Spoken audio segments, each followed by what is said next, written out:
Hey, Bob, how you doing? Afternoon. How about yourself? Oh, pretty good. Yeah.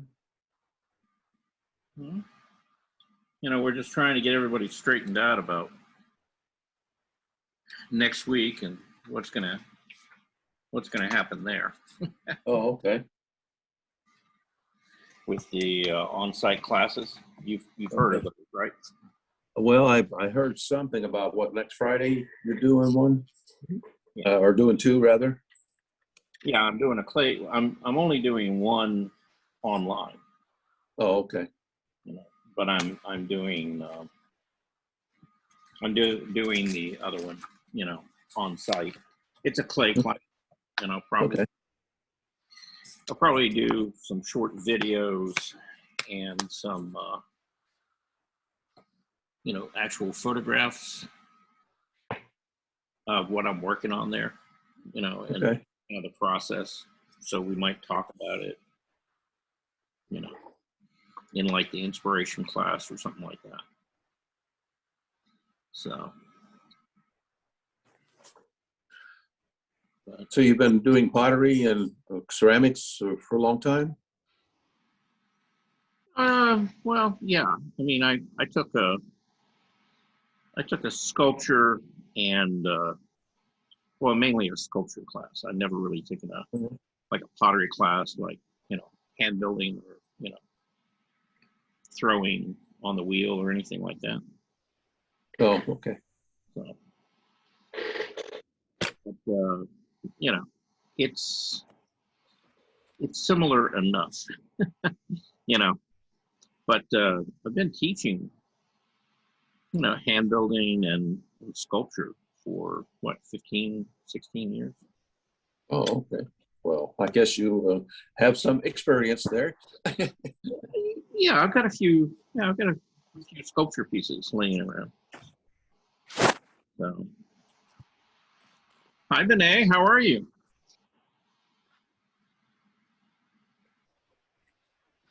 And there's Rolando and Armando. Yay. Charles. Hello. Yes, Armando. Hello. How are you? I'm doing all right, but about 1 or 2 days ago, you said that you have 2 spaces in the classes and drawing classes.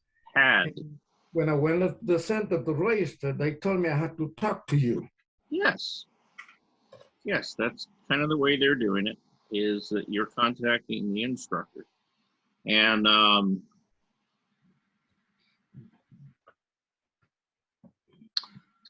I think I have 1 slot left in the second session of drawing. Okay. Uh-huh. And that starts, what is that? That's like April, I want to say April like 15th through like May 20th. Okay, April. But now, 15. well, I put, May. yeah. Now, Veronica, Okay. I put you on the list. Yes. And I sent you an email, but You did, and I received it. Okay, and I need to get your phone number. Okay, Okay, so if you'll email that to me a little bit later, okay. that would help. Okay, and then I can finish, doing what I need. Do you want me to reply from this email or compose a new email? Oh, you can reply from that email. Okay, That's fine. Because it's it was set up to be sent out to everybody individually, blindly. So it's, so when you reply, just do a regular reply, not a reply all. okay. And you should Now, be fine. And then Armando, yes, and what? you could do the same thing. See, send me an Okay. email. All right, send you my telephone number. And what time is gonna be this class? It starts at 10 in the morning. Oh, 10 a.m. It goes, same as the Friday drawing class. 10 a.m. to 12. Okay. Yeah. Exactly the same. All right. Okay. And it will be what days? I'm sorry, so many questions. What day is the Friday drawing class? Drawing class, and most of the time is Tuesday and Thursday. Oh, no, we have Friday. Yeah. So that means only 1 day a week. That's the only time I'm gonna see you, 1 day? Isn't that enough? You might get tired of seeing me, Okay. Okay. Yeah. And I'm gonna see Veronica. Yes. Veronica, are you in the second session or are you in the first session? I'm in the second session. You're in the second session. Okay. So you're right, Armando. You'll be seeing Veronica. See? How about Is John in class today? Yeah, he's here. Gigliotti? Yeah, I believe so. Yeah, I'm here. I saw your girlfriend today. Oh my goodness. How you gonna out him like that? Which one? Lucy. Lucy. Oh, wow. Well, next time you see her, say hello again. Okay. Yeah. I didn't know he had a girlfriend, but okay. Yeah. That's what I meant by Armando outed John. That's his I know. personal Yeah, well, personal stuff. during the heyday of the cafeteria, we both had our Oh. harem. I'm sorry. During what in the cafeteria? You had your what? During the heyday of the cafeteria, Oh. both of us, Armando and I, both had our little harems. Oh, okay. See, I had no idea, I mean, Yeah, man. That's the inner workings. I'm so out of touch, John, you're so stealthy. Yeah. I know. Anyway, okay. So you guys ready to get started here? Yeah. I think it's about that time. Okay, Veronica, guess what? What? We're going to start with you. Oh, okay. Okay. I don't really have much to share today, but I'm going to start with you because now you sent in a drawing of a woman, and her name is Angela. Is that correct? Yes, I was drawing Angela Davis. Okay, Angela Davis. Okay, I know who she is. Yes, Berkeley. Black Panther. Yes. Yeah, all that fun stuff. Okay. Yes. Yeah. So, a little something historical, even appropriate, Black History Month, Yeah. all that fun stuff. Okay. All right. So we're going to share that. Well, yeah, I'm going to share it first, and then I'm going to show you because I've got a couple of comments about it. Okay. Okay. Now, let me ask you this. You were drawing her. What were you using to draw her? The television. The television. Okay. All right. And did you like have it on pause so that you could? Yes, I Okay. could freeze her. Uh-huh. Okay. All right. And so I would assume that you have a bigger TV, right? Yes. Okay. So you could, kind of get in there and see stuff. Okay. So can you see your drawing now? I can. Okay. All right.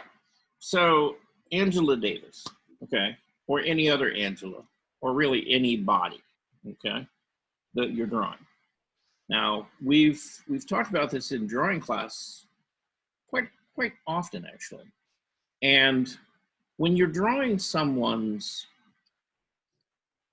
figure or face, or what's the first thing you're looking for? Where the light is, on the face. That's one the of proportion, the proportions of the face. Okay. When I say proportions, where the eyes, the Mhm. head, the nose, the mouth. Right. Now there's another word for that. Okay. Proportions, but you could just say it as the underlying structure, right? Oh, okay. Yeah. See, because before you can draw features on a face, you have to have something to put it on, right? You have to have something for it to sit on top of, right? And in your drawing, okay, that seems to be the thing that's missing. Okay. See, you're getting, you're seeing dark and light shapes, textures, a little bit of variation in where the light and shadow are, but Okay. you're not drawing the structure of it. Okay. Okay. So now I just drew the form of a head, and I couldn't really tell the exact direction of the light on her. Okay. And so I just made it up, and I had it coming from the left to the right. Okay. Okay. Now it may not be that way in what you're looking at. So let me just, I'm just going to hold it up. Okay. So I'm going to talk, and can everybody see that? Yeah. Yeah. Okay. So when you start, drawing like a human face, right? Lester. You need to get something down, before you get into drawing eyes and stuff like that, Okay. so that you can put those features on top of it, right? And you kind of more or less know where they are, okay? Now, in this Okay. case, it should be about a third,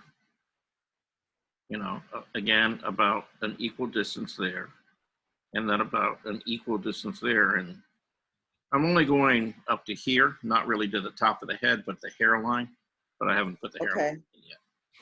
Let me do that. So really, the hairline would kind of be about there, okay? So Okay. I just broke it into like a third, a third, and a third, okay? Now, not everybody's face is that, okay? Some people have longer lower portions of their face, and then shorter midsections and upper sections. Some people are longer in the middle. Very seldom do you ever see anybody with the upper section from the brow ridge to the hairline, being the more dominant. Okay, it's usually one of these two, and or they're equals. Okay, and so just keep that in mind. But try to build. Okay. Before you get into doing the mouth details. Yeah. Yeah. Details. Try to build that structure. See, because once you have that basic structure down, then you can go, okay, so I have a side nose to a side plane to the nose on the left and the right. Which one is in shadow? Make it in shadow, right? All right, I have a side plane to the face, both left and right, because I'm looking at her straight on. Again, which is more in shadow? Okay. Now, it may be that she's possibly backlit. It may be that, possibly she's lit directly from the front. I don't know. I'm not looking at the reference that you were looking. Right. But I'm trying to get the idea of that structure down first, Okay. and then placing those shadows and lights.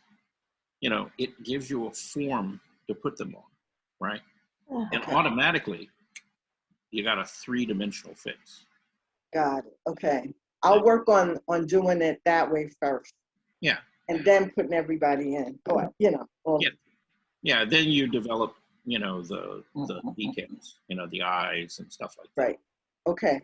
So there's a process to it, and I want you to try to stick with that. And it doesn't just apply to heads.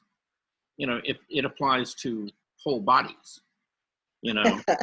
And Yeah. and apples and like still lifes and flowers and stuff. They all have sort of this underlying structure, and we're looking for those shapes and how they sit in 3-dimensional space. And so we have to kind of simplify them and abstract them, right? At first, so that we have some way of getting it on the page in proportion with everything else. Okay. And before we get into the details of finishing that, we want to make sure that it has a good relationship with the other things in the picture. Okay? Yeah. All right. So I just wanted to point that out. Okay. Okay. And so, as far as, okay, so let's start talking about the details. Okay. And what you're doing with the pencil. Okay. So now I'm guessing that this is graphite. It is. It's a 6B. Okay. All right. And if you look at it, you can see where you softened areas once you laid down the tone. And so, the drawing is looking much softer than some of your earlier drawings, because you're beginning to, be able to build those values up slowly. Okay. Now, again, as you build them up, the last thing you want to do, okay, very last thing you want to do is start putting in details, okay? Okay. Because the details always go in last, because you have to get everything else built first so you know where to put them, right? Okay. Yeah. Yeah. Now, as far as the hair and the value of the hair, things like that, there were probably some strong darks in there, and you've got some strong darks, but my guess is that if you looked at the hair and you compared it to, say, the skin tone, that the hair would probably be possibly darker. Okay. In this case, It wasn't. her earlier years, she was black brown hair. Now she's gray. Yeah. Yes, she has aged over time. Okay. Yeah. So this is an old picture. Well, this would have been back probably in her, revolution, right? Yeah, but she's still acting, activist. Let me put it that way. Yeah, no. Well, she's a university professor now, right? Yes, she is. Okay. I can't remember where she's teaching, but is it Howard or something like that? Well, I thought she was still in California. I'm gonna have to go back in and listen a little bit closer. Okay. Yeah, I know I thought it was one of the black universities that she was teaching at. Well, she may have left California and, went someplace else, but I'm gonna look. Yeah. I think, I don't think she's in California anymore, but I could be wrong. Anyway, I don't keep up with her. We're not Facebook buddies. So. Yeah, I get it. And I don't know why, Right. At any rate. But yeah, finding the stronger darks and things like that.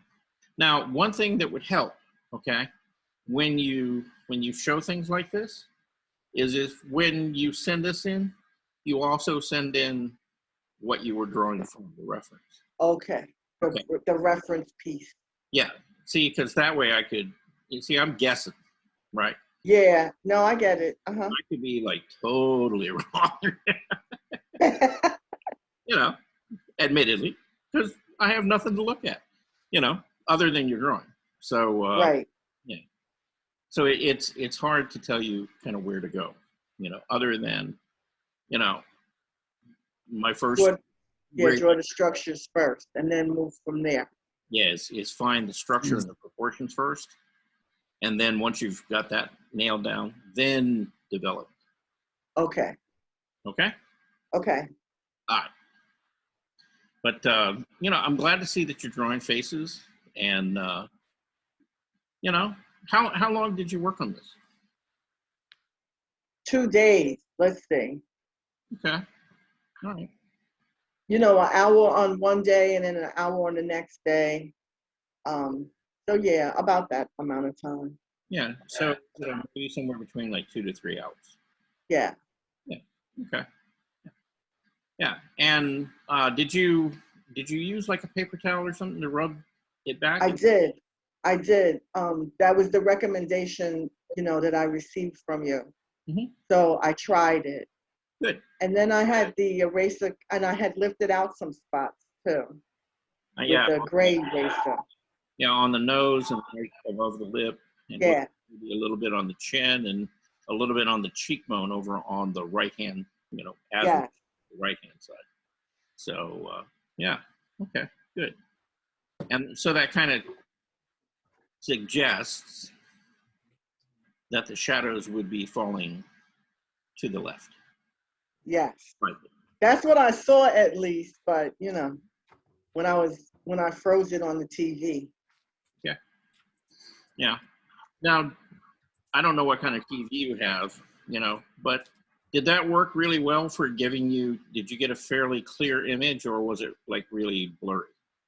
No, it was fairly clear. Was it? Okay. It was. It was. I mean, so now I just know to do the structure first and then put in the details. So that's what I'll do. Mm-hmm. Yeah. Just so, here, let me go back here because I just saw a drawing that I had done a while ago, you know, probably a couple of years ago. And sometimes, you know, when I go to these like drawing sessions, you know, my goal is not necessarily to draw the figure as a finished drawing. You know, it might be to try to just draw the figure and try to figure out like proportions, planes, surfaces, stuff like that. And I'll show you, you know, that's what I'm going to show you. But see, this is some of the drawings. Now, these were drawn, these were drawn during a live model session, okay? But even Okay. though it was drawn during a live model session, I just simplified it and broke the figure down into, you know, blocks and planes, right?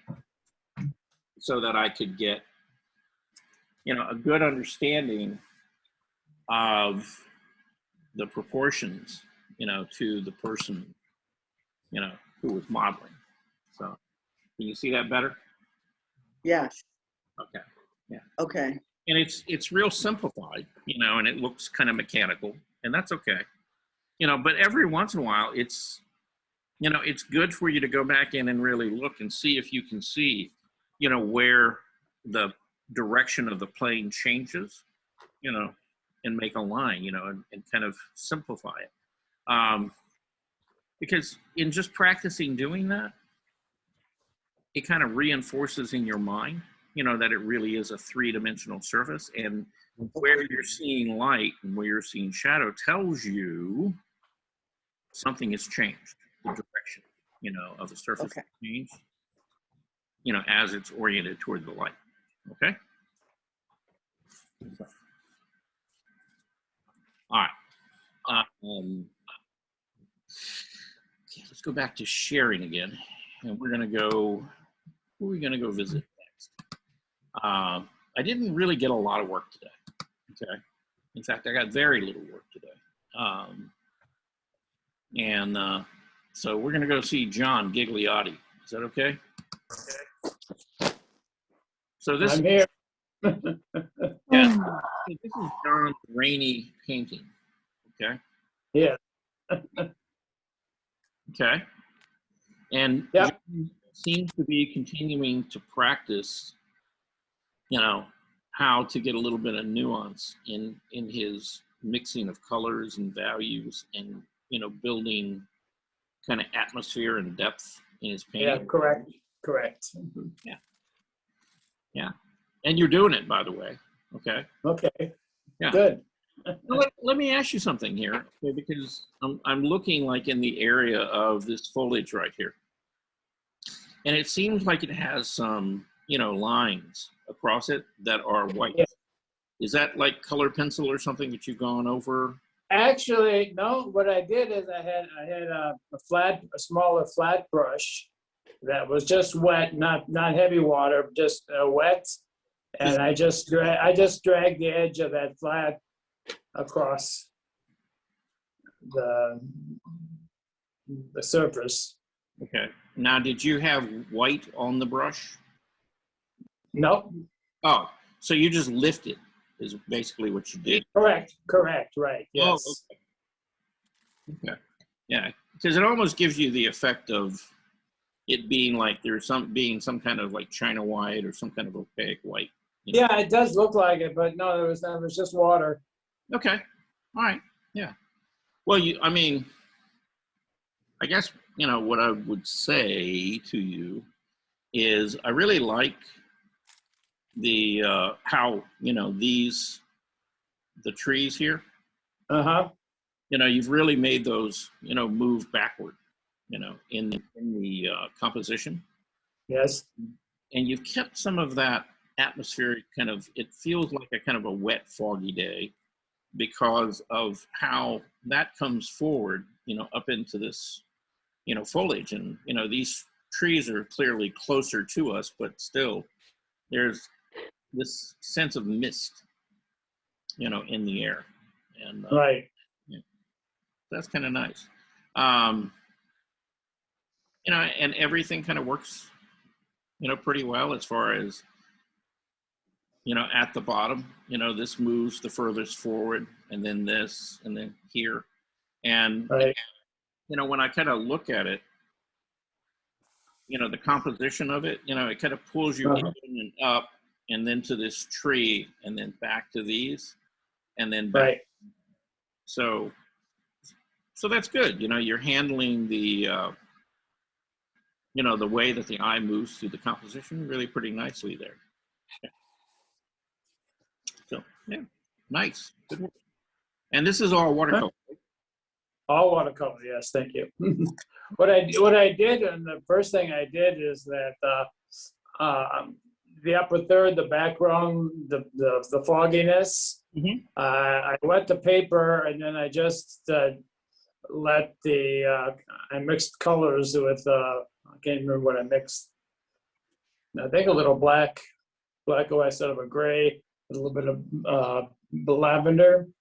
And I just let the colors sort of spread. Yeah. And I let that dry, and then I painted over with the trees. Okay. All right. So when you came back in, you already had a layer of paint, so that. Correct. Yes. Right. The other. Okay. All right. Yeah, Richard was playing with that, the other day. Right. Color and then going over. Yeah, I need to play with that more. I don't play with watercolor a lot, but it's an interesting idea, and I'm gonna have to experiment with it a little bit and see what I can do with it. Okay. But yeah, that's nice. I'm glad you sent that. Thank you. Let's see. Is there anybody? I don't think I got anybody else's work. I got Claudia. I sent you stuff in on Tuesday. I mean, on the other day. Let's see. Did? Okay. Let's see.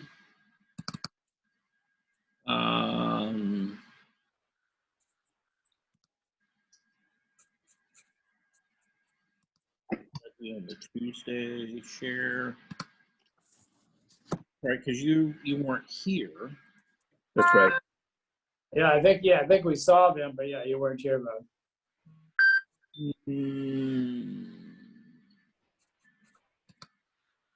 Charles, did you get my work?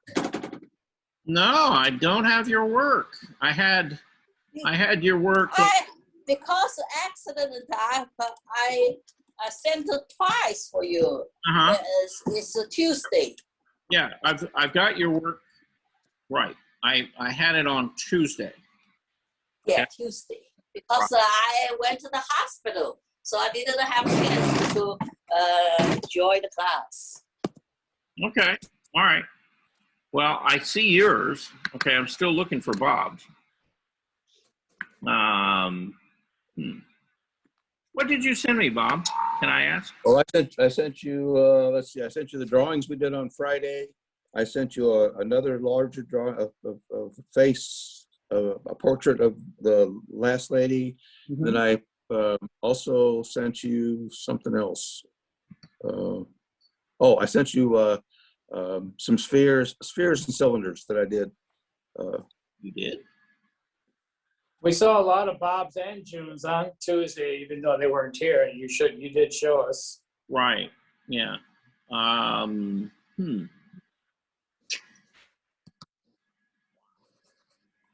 Okay. Well, June's I have. Bob? I got Bernice. Un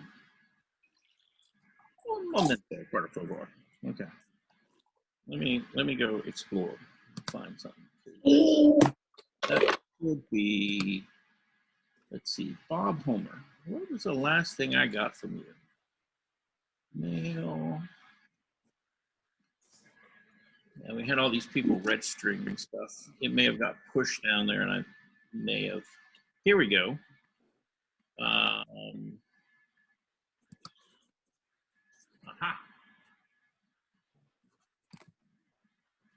Says yes. Yeah. Spheres, cylinders, done in Right. that stuff. Okay.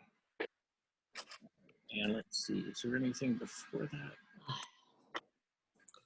I think they're all on that, under that same, Under the same email. yes. Okay. All right. Well, here, let's go.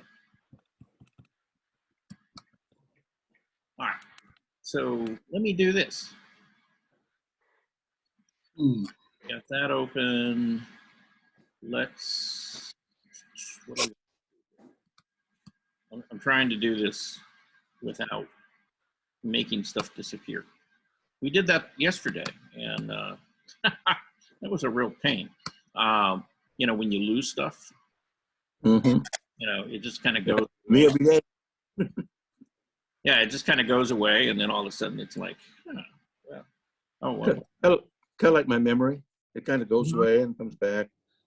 Yeah, I mean, I couldn't relate to that at all, Bob. Right? I wish. Yeah, there we go. Okay, so we got June stuff in there. Now, let's put you guys up. I said go up to the top, please. Okay, Friday drawings. Yes. 5 items, Bob Homer. See? By the way, Bob, I do so appreciate the fact that you label your work. Okay? Oh, well, I try to every time. Yes, it makes life so much easier. I only see a line. You only see a line? Yes. Yes. A Yeah, line? white line is all we got here on the screen. Okay. All right. Well, I'm going to, let's see. So I can't critique Bob's job. So You can what? Can't say nothing about back work because I can't see it. Oh, okay. Well, no, you can't yet. All right. So let me do.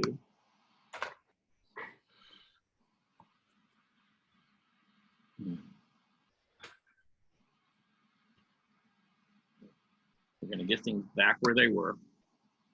Now, it's going to be disagreeable. There we go. Jeez. Little by little, we're getting there. It's covering up the, okay. So we're going to stop sharing just for a moment. And I'm going to close all of that. And then I'm going to go back and I'm going to reopen it. And then we're going to share it again with all the new stuff in it. Yay! Okay. So we should be back on track. There we go. I think that might actually work. Huh. Who could have guessed? All right. Well, thanks for reminding me of that, Bob. Well, thank you for critiquing it. Oh, no problem. There we go. There we go. All right. All right. So everybody should see, you know, a very pretty drawing of a lady that we drew on Friday, right? Yep. Okay. I did her twice. Okay. All right. So This is nice. now, is this in pastel or is this in graphite? This is in graphite and pastel. Oh, both. Okay. Yep. All right. Well. He got that sort of deep, thick look she had on her face. Uh-huh. Yeah. Musing about something. Yeah. Well, he got at least two things really right about this. Okay. You know, one was the expression on the face. The other is kind of that soft feel. You know, he didn't make her look older or, you know, make her look harsh or anything like that. You know, and it's really a very nice drawing. Okay. Thank you. You know, I'm looking at the left eye, right eye, and it's like the left eye seems to be proportionally bigger than the right. And so the right could move, you know, be a little bit wider, you know, to the right, so that it's kind of about the same scale. But other than that, the center line of the face, you know, and how the values kind of fall off, and the fact that you don't have like this hard edge around her jawline, all of that works really nicely. So, okay, so you handled that really well. And you said you did her twice. Yeah, well, that's the one I did well, we were doing it in class, the 20-minute job. Uh-huh. And, Right. Now, Veronica. Yeah. Okay. So if you look at this face, all right, now his values, you know, are a little bit wider than what you had in your drawing, okay? But where he placed the values, you know, to bring out the side plane of the nose and the side plane of the face here, the cheekbone, and then the actual cheekbone itself is catching light here. You see that contrast in value? Yeah. And it helps, you know, describe that structure. Okay, so they kind of go hand in hand. You know, now he didn't draw kind of a mechanical base to put it on, but you could see that, you know, he kind of understood, you know, that it's a three-dimensional form and that there's planes either moving toward light or away from the light, right? And that's where he changed the value, even in like the 20-minute drawing here. Now, in the more finished drawing, see, he made it, you know, they're still there, you know, they're just a little bit more subtle, you know. Yeah. Okay. And so, you know, working in value and building up, you know, those value ranges and things can begin to give you, you know, that sense of solid structure that you're looking for. Now here we have our reclining lady, okay? And let's pull her down a little bit, okay? Back her up, okay? So, you know, proportionally, Bob, I think you did a good job on that. You know, the foot, you know, seems to move forward enough, big enough in relationship to everything else that, yeah, you know, that it feels closer to you. The upper leg, you know, the leg really to the left, you know, it doesn't feel like it's moving across. It feels like it's coming forward. And so, again, you handle that, you know, really all of this, you know, because as the figure moves toward the head, it feels like it's laying back. And so you got that, and that's good. Now this was what, about a 30-minute drawing? Yeah, what? Yeah, I think it was. I think we did this for 30 minutes. I think. Yeah, it was. Okay. So you handled that one really nicely, and your proportions are good. This one, okay. That was the shorty. Pardon? That was the shorty. Yes. Yeah. Okay. Yeah. And I realize, you know, you had less time. You know, just laying in those big blocks of value, you know, could have helped you with this one, you know, a fair amount. But you were beginning to see, you know, where the light and shadow were falling. Overall, you know, your lengths and proportions look pretty good. This leg here could probably be a little bit lower, you know, longer than you've got it, but not by much. You know, but again, you know, you got the movement, you've got the hula hoop, you know, and the gesture of the pose and everything works really pretty nicely. Okay. And then let's get to your spheres and your cylinders. Okay. So now these are all in pastel, right? These are in pastel. I got those new gray pastels, and this was my first work with it. Mm-hmm. And so basically, this was an exercise that another art teacher, long time ago, showed or had us do to do spheres and cylinders. Right. And so that's basically using that. I use the pastels to do that with. Okay. Yeah. The top one is the grays, and the other one I think is greens and reds. I think. Okay. All right. Well, I'm going to start with this cylinder. Okay. And if you squint your eye down, everyone, does that feel round to you? Does it feel like the surface is curving? Yeah, I think so. Yeah. Yeah, I think he did a good job, you know, pulling off that. Yeah. That very good. See, and usually, you know, with things like this, it gets a little bit tricky because when you have these two values and they're alternating like that, a lot of people will forget to come back and highlight, you know, that darker surface so that it changes, it moves around the form as well. But yeah, he's got the background color. You know, he nailed that, and then he came back and got these, you know, bands that move around it. And again, you know, he shifted his value appropriately, so that's good. Yeah. Same. Yeah. So again, it feels, you know, like there's a little bit of form, and that's good. In his spheres, the lighter one, this one right here, works really nicely. Okay, you know, he's got his light side falling into shadow, you know, and core. You know, core shadow is really right in here, and then the reflected light.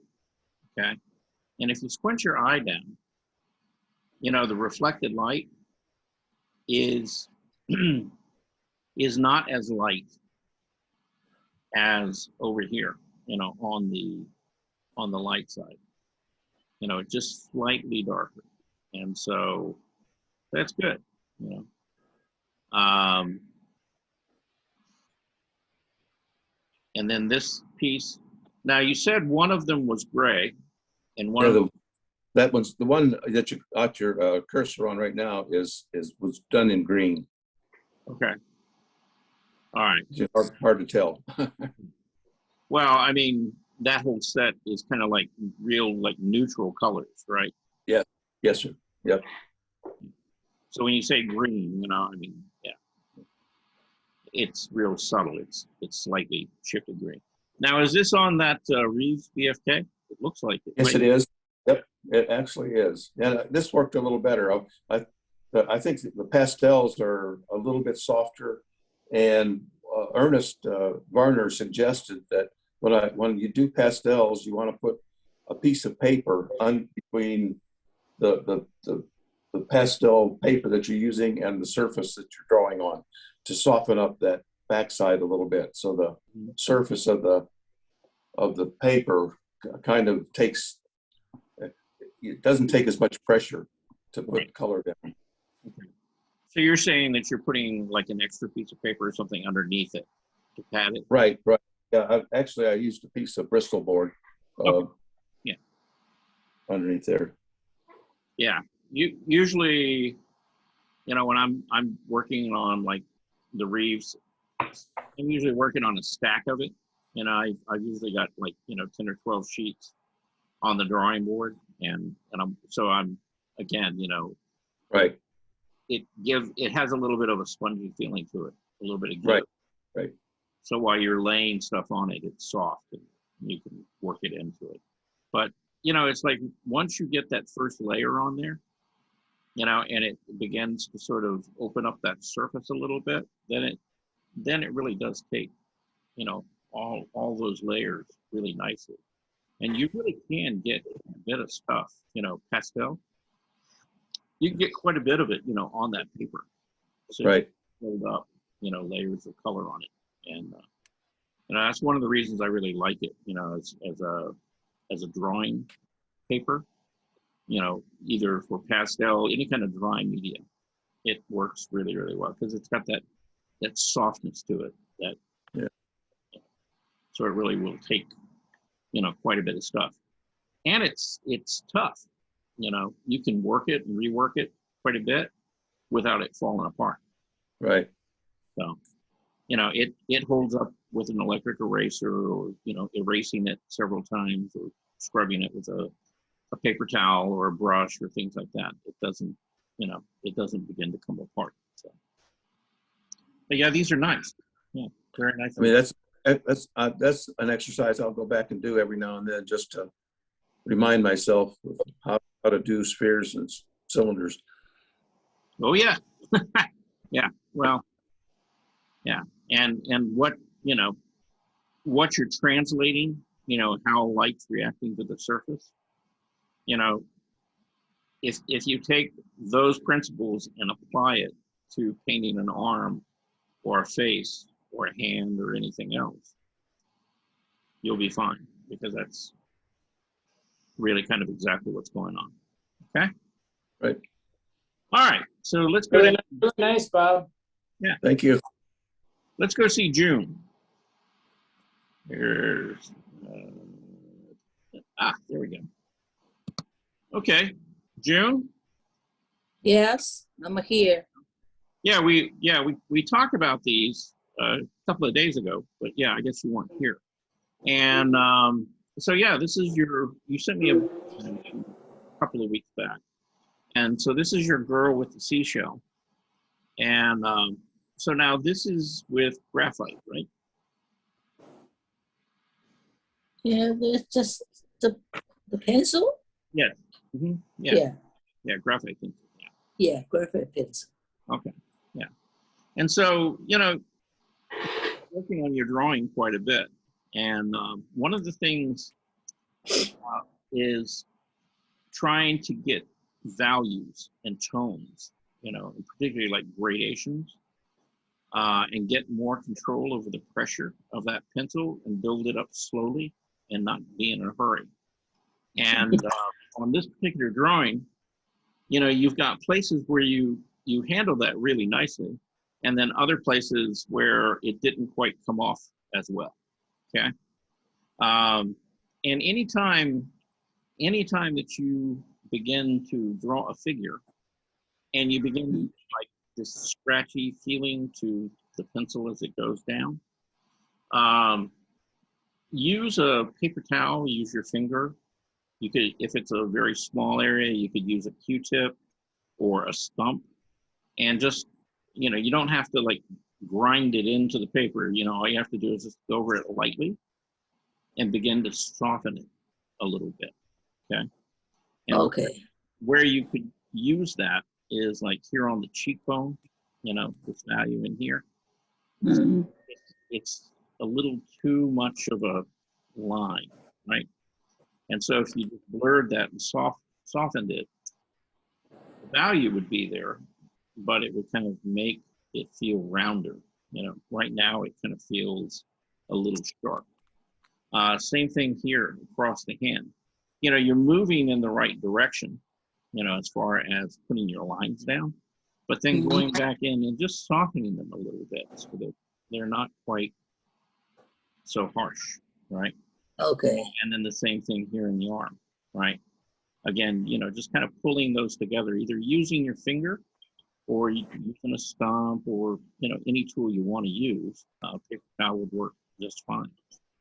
And when I'm doing a drawing, you know, and I'm using graphite or charcoal or something that's soft that you can move around, I always will put down my initial drawing and, you know, block in my light side, dark side. And then I'll take a paper towel and just very lightly, I'll rub it all back, everything, you know, so it takes the drawing kind of down a bit. And then I'll come back in with a kneaded eraser and pull out my light side and then go back in and build up some more of my darks. But what that does is it kind of softens the drawing a little bit, and it helps it feel more like there's a transition of values and gradations of things going on in the form so that they feel round, okay? Okay. So think about that, you know, after you figure out where things are, just taking a paper towel, rubbing them back, and then taking your eraser, pulling out your lights, and then putting in, you know, some values, okay? Okay. Right. So now we have, you know, our favorite girl here, you know, and you did a really nice job. You know, it's got a really nice feeling to it. You know, you captured, you know, a lot of the mood, you know, to the actual photograph. It's kind of quiet and kind of subtle. You know, the alignment of the eyes is a little bit funny. You know, they seem to be, you know, downhill. When you drew this, did you draw it flat, like on the table? Huh? When you Yes. yeah, laying flat on the table. Yeah. Yeah, see, and that's what happens. You know, it looks like everything's lined up while it's laying flat on the table, but as soon as you prop it up, then things get a little distorted and wonky. Okay, so put your drawing pad on a board or something, and then, you know, angle it. You know, prop it up against the edge of the table or something, so, you know, it's not laying flat. You'll get rid of Okay. that. You tell me about that. When Yeah. hurry, I forgot. I know, it's fine. You know, it takes a while. You know, it's like, you know, once you blow through a couple of hundred drawings and they're all kind of distorted and kind of funny and wonky, you know, you'll make a mental note to yourself. It's like, oh, I gotta stop doing that. So, you know, that's how you learn. Okay. Okay. You know, but other than that, you know, it's a really nice drawing. Okay. Thank you. You handled it very nicely. Okay. Same thing here. Now this looks like it was probably color pencil. You know, Yeah. the medium. Okay. And you know, you're moving around the form with your tone and your values. So, you know, most of that's working pretty well. Again, you know, it looks a little bit scratchy because you're trying to put it down quickly. And I know that this was only a 10-minute drawing. but still, you got to kind of don't be in a big rush. Okay, you got to build it up slowly and keep it. Okay. Okay. And then we have, our lovely lady here sitting on the couch. Now, a couple of weeks ago, we talked about intentionally distorting the figure to get this illusion of depth, right? Well, you took that to heart. You did it, okay? And it works, Now, the proportions, like the head seems to be a little small, in this. Yes. But, Yeah. yeah, but you got the idea of this foot really coming forward and the shoulders and the head being much further away and further back. You probably could have made the head about A little bit top. Okay. Yeah. And then it would have kind of fallen in proportion with it. But, that's good. It's good to see that you're pushing things, that you're kind of working with it and trying to really make that head feel like it's further back. Okay. Thank you. The flowers. Okay. You did a beautiful job on the flowers. They're really nice. Again, when you're laying in that background, see, it's like, when you start seeing this stuff right here, so you take your finger and just take your finger and rub it back. Okay. Okay. Soften it, because you see the texture and the streaks here begin to kind of compete with the flowers themselves, right? Not really what you want to have happen. You want this to be darker, but you don't want it to feel like it's coming forward. So, just softening some of this stuff back will help quite a bit. Okay. Okay. We have Leo, the lion here. Okay. And so you got the basic idea. Something about the proportions, in this guy. Now, his paw was underneath him, and he's laying down, but it was also coming forward. And if I remember correctly, and I could be wrong, I thought you saw the other leg over here, and it was really pretty big, as it came forward. And so, again, like you did with the girl sitting, okay. see, you could have really made that paw, quite a bit bigger, or just let the arm come off the side of the page here. Oh, okay. Yeah, don't try to force it on there, if it doesn't look big enough. Because the thing about lions they have huge paws. They really do. Literally, their paw is as big as your head or my head. And I've got a big head, so. Okay, got it. Thank you. There's Shirley out there, and you did a nice kind of interpretation of her out painting in the park. You got the tent, you got the trees, people, kind of milling around. Now, one thing that's a bit odd, okay, and I want to point out to you, okay? Okay. You see the size of your figure over here, and Yeah. there she is. And if you look at where her feet and where the dog are, and you draw straight across, right? She's really about the same height as these people, or the same distance as these guys, right? So these guys would have to be, probably a very similar size. Okay. Yeah, a little bit. Yeah. Okay. So you see, now, I want you to do this, okay? And this is for everybody. Okay. As you're looking at the drawing, take your fingers and cover up the figure over to the left. Okay? Now you see how everything begins to work in scale? Yeah, I got it. Okay. Looks different. Yeah. Could have been much smaller. Mm-hmm. And or if you're going to make her this size, then you needed to bring her feet, like lower her, all of her. Yeah. Can tell. Yeah. Much closer to Shirley, okay? Yeah, yeah, yeah. Yeah. So Okay. where things sit, in context to each other is important. Okay. Keep that in I mind. see. Okay, I got it. Yeah. All right. And then we have your lovely male dancer, right? So you got the movement, you got the proportions, you got the curve of his body, and you're getting some nice strong values in there. Okay. Again,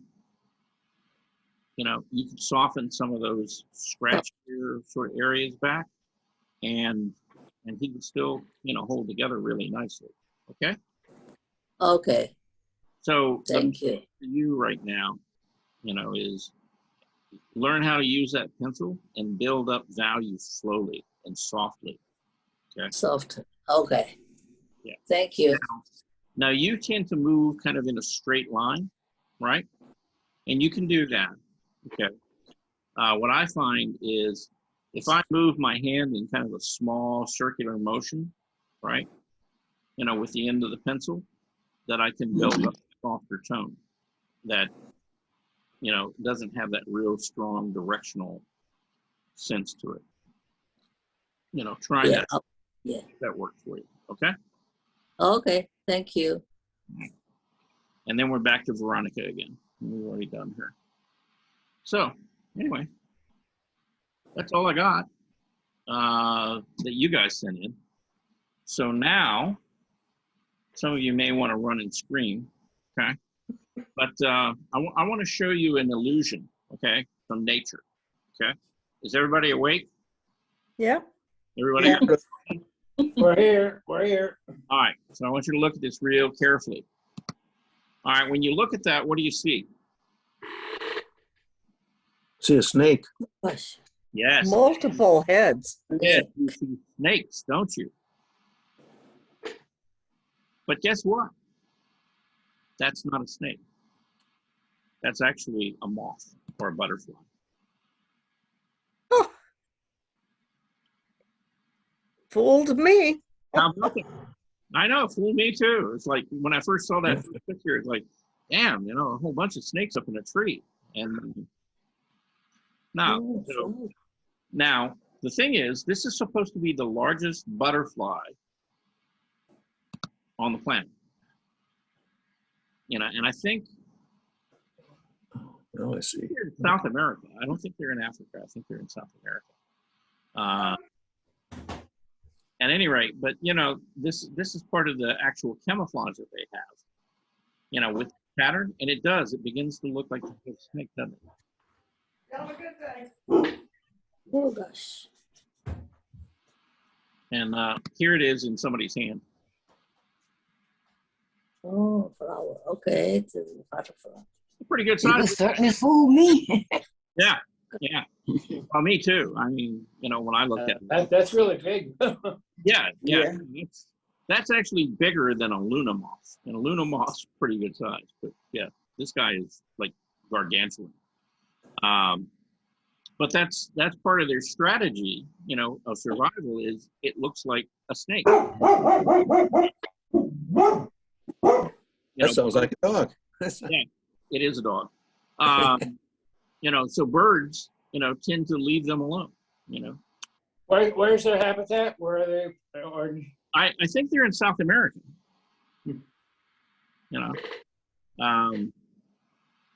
Now in looking at this, and I'll blow it up, I would call this, now they called it a butterfly, okay? I would call it a moth because butterflies don't have these feathery antennas. See, this is Right. a moth to me. But where is the third head for the snake? It's Is it on- the end of his body? Here, I'll pull back out again. Yeah, see, it's at the tips of the wing. And so there Right, I got those, but the tip of the body, is that a third one? no, there was evidently another one of these moths in the tree. So there were two of them there. Boy, they really replicated the snake head, didn't they? Oh yeah, I mean, you look at that, if I would have looked up above me and seen that, Get out of there. I would have run, because I mean, they really do, You know, it's just like snake, you know, and yeah, Mother Nature. See, she's very cool. Yeah, She'll fool you. that's amazing. Yeah. So I wanted to share that with you. And Claudia, is Claudia here? I don't see her. No, no, Claudia. Okay. Well, we're talking about snakes, Charles. Yes. Kermit was doing a little video on the Renaissance, and then he showed how it went into what they called the mannerism movement. Yeah, mannerist. Yeah. Mannerist. And then I don't know who the artist was, but he did ceramic plates with snakes. Right. Yeah. Was that a video from that guy that we've seen before? Yeah. Right. Correct. Right. Yeah. Yeah. Actually, I had that in the queue. So. Oh. Okay. Yeah. On pottery and stuff. Yeah. But yeah. I was going to play it a week from now after I got started with the pottery class, but now I don't have to. You've seen it. What was interesting, he said that artist actually did mold from the snakes, live snakes, to put on his pottery plates. Yeah. Yeah. Yeah. Now, obviously, you know, the snakes were not alive. I hope not. Well, you couldn't get them to hold. No, right. Mold them, you know. But if you had a couple of dead snakes, you could, you know, place them. And same thing with frogs, things like that. You know, you could do a casting, you know, what we call a casting of them, and in plaster, and then you would have been able to create what we call a slip mold. So you could, you know, even if the snake wasn't in the right, you know, proportion or movement, you could do a slip casting of it, and then you could take it, because it's a clay that's still wet, you can manipulate it and bend it and get it to wrap around whatever you want. Okay. Wow. As long as the clay is still wet. So, but yeah. Okay. So anyway, so we got snakes and butterflies or moths. And then I wanted to, you know, Bob. Sure. Okay, you know, you did some spheres, right? And I did this a couple of weeks ago, and I showed everybody that, just a little sketch about, you know, laying down kind of an even gradation of value, you know, and how if you get enough control over the pencil, you can build up these great gradations, you know, to move around a sphere or a form, right? Right. And then one of the challenges that I gave everybody was to do, you know, 3 spheres, right? And I had shown you guys this, but I went back and I worked on it a little bit more. And I softened, you know, some of the gradations and things. So, you know, I'm a lot happier with it now. It begins to feel, you know, more round. So. Yeah, the one on the right works much better. The color. Yeah. Yeah, because you've got all 3. You got value, you've got intensity, and you've got shape, right? Yeah. So, you know, as this goes from like this blue, where is my cursor? There it is. Yeah, as you go, you know, from this blue violet, you know, to blue to green, right? Shadow side, and then you go from yellow to orange to red on the outside. You know, as the temperature, you know, basically cools off.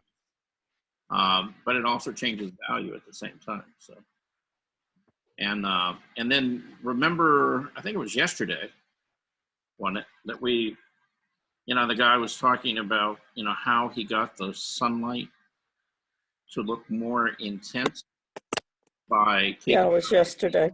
yeah, just a little bit of yellow in the white and then the purple around it. So I went back in last night and I just kind of played with that and kind of pushed it. Overall, yes, you know, it seems to work. It really makes that look, you know, much brighter, more intense. So I was just playing with that, and just to see if it would work.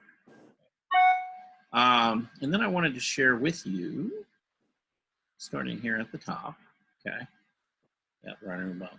So these, you guys asked me about these. So these were my drawings from Friday, okay? And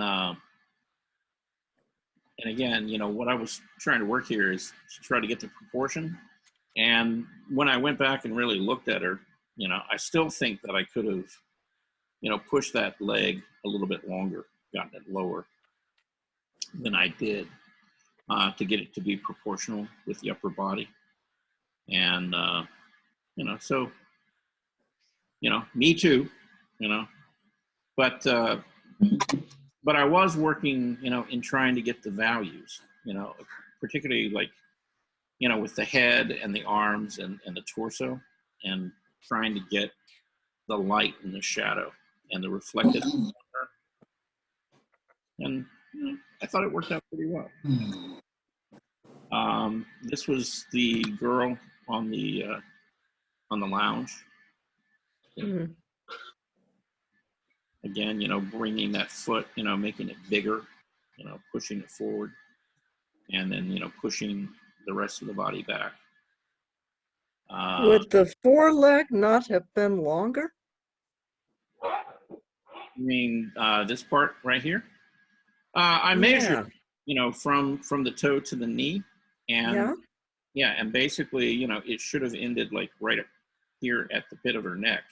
And so the distance really from here to here and from, you know, there to there is the same, right? Huh. Yeah, it just seems like with the foreshortening, it would have been longer. Yeah. Yeah. If anything, I would say that I needed to bring, you know, I got it a little too narrow. I needed to widen it and Oh, a little more yeah, weight. I could see that. Yeah, I could see that too. Yeah. And I think that probably would have Made it look longer. yeah, made it look, well, more foreshortened, you know, Mm-hmm. it was moving back in space more. So when you use the word push, Uh-huh. foreshortening, does it absolutely have to measure up, or can you do things to make it look longer? Yeah, you could always make a choice to, you know, make it more, you know, to distort it, you know, to emphasize. You're right. That's what I was asking. Yeah.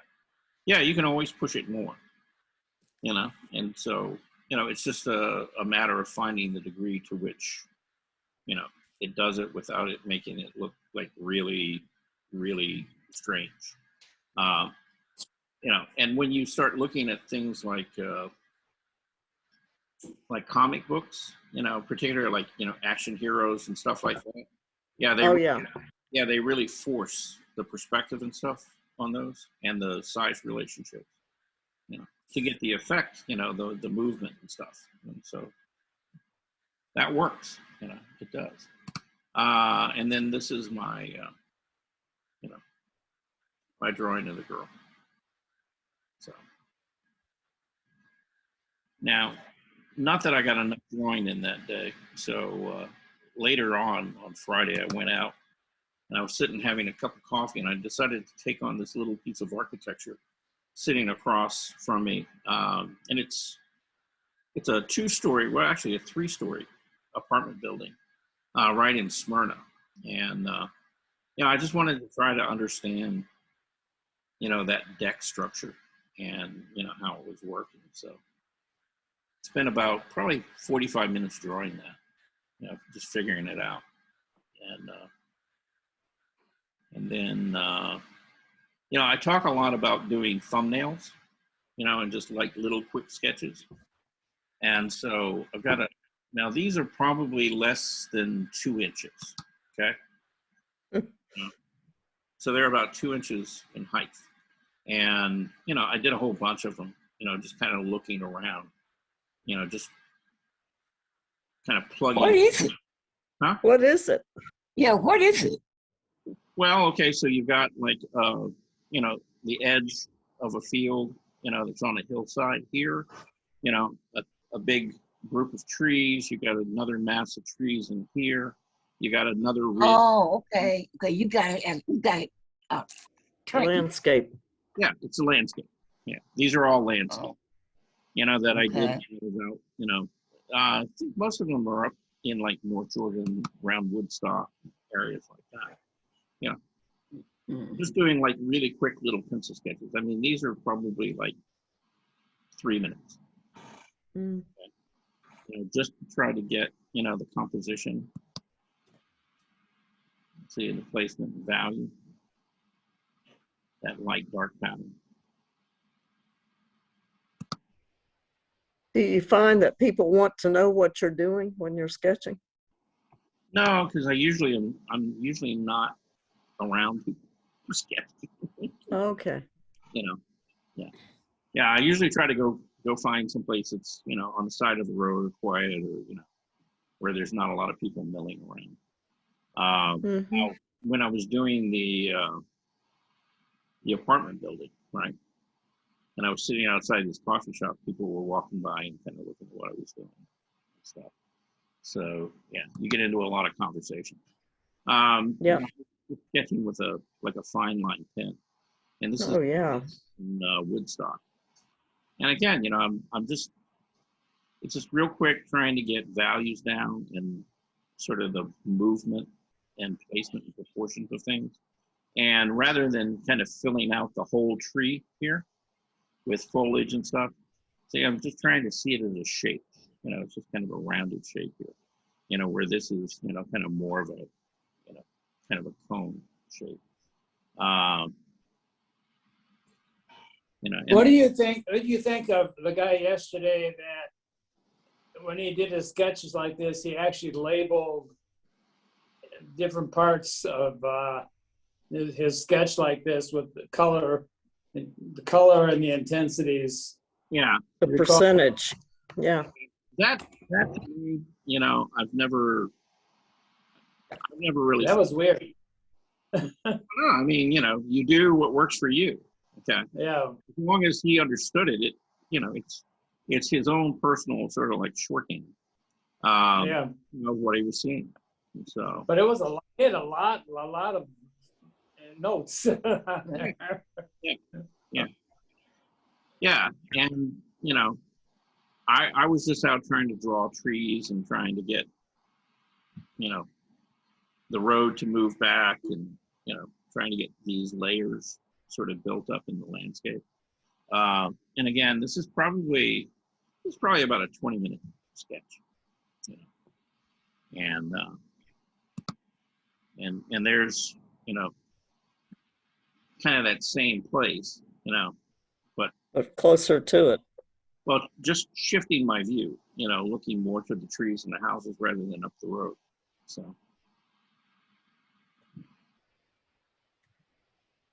And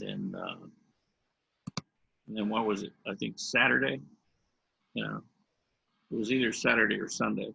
You know, I went and, you know, took a break, sat down by the river for, Oh, yeah. you know, a good half hour or so. And, you know, I was just trying to get into big masses of trees and the flow of the river. And one of the things that was happening down at the river, which often happens in the landscapes, and that's the thing that makes them a challenge. You know? So here's the view. Now you notice that right now, this hill is in shadow and very dark, right? All of this side is brightly lit up because the sun was behind me. And you actually could see my cast shadow in here. You know, and so this was catching some light, you know, but as it moved up into the corner here, it began. Wow, that's a beautiful scene. Pardon? That's a beautiful scene. Yeah, that's down at the Chattahoochee River. Yeah. But where on the Chattahoochee? It's in Vinings, you know, right there. Okay. You know, Is that 75 going across the river? yeah, this is 70. Okay. Yeah. I've floated up and down there many times. Yeah. But watch what happens, you know, it's like, you know, from there, very same shot. Okay, so this is still dark, and then it changes. You know, and I mean, we're talking a few seconds, and it's light just shift, you know. And this happens on landscapes all the time. Okay.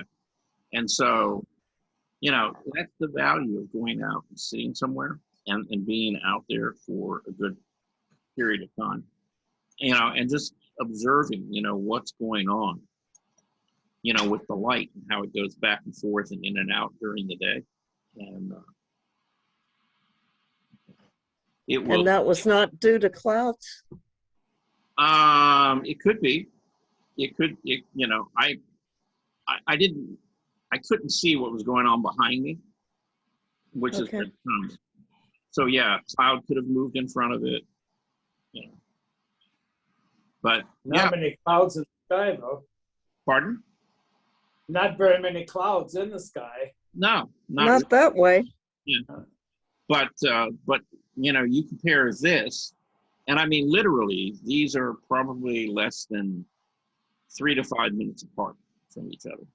So Yeah, that would be more like a cloud. yeah, that to that. Or even your shadow, if you're in the foreground. Right. That's Yeah. Yeah. So you were getting a lot more intense sunlight, you know, to my back in this shot than you were in this one.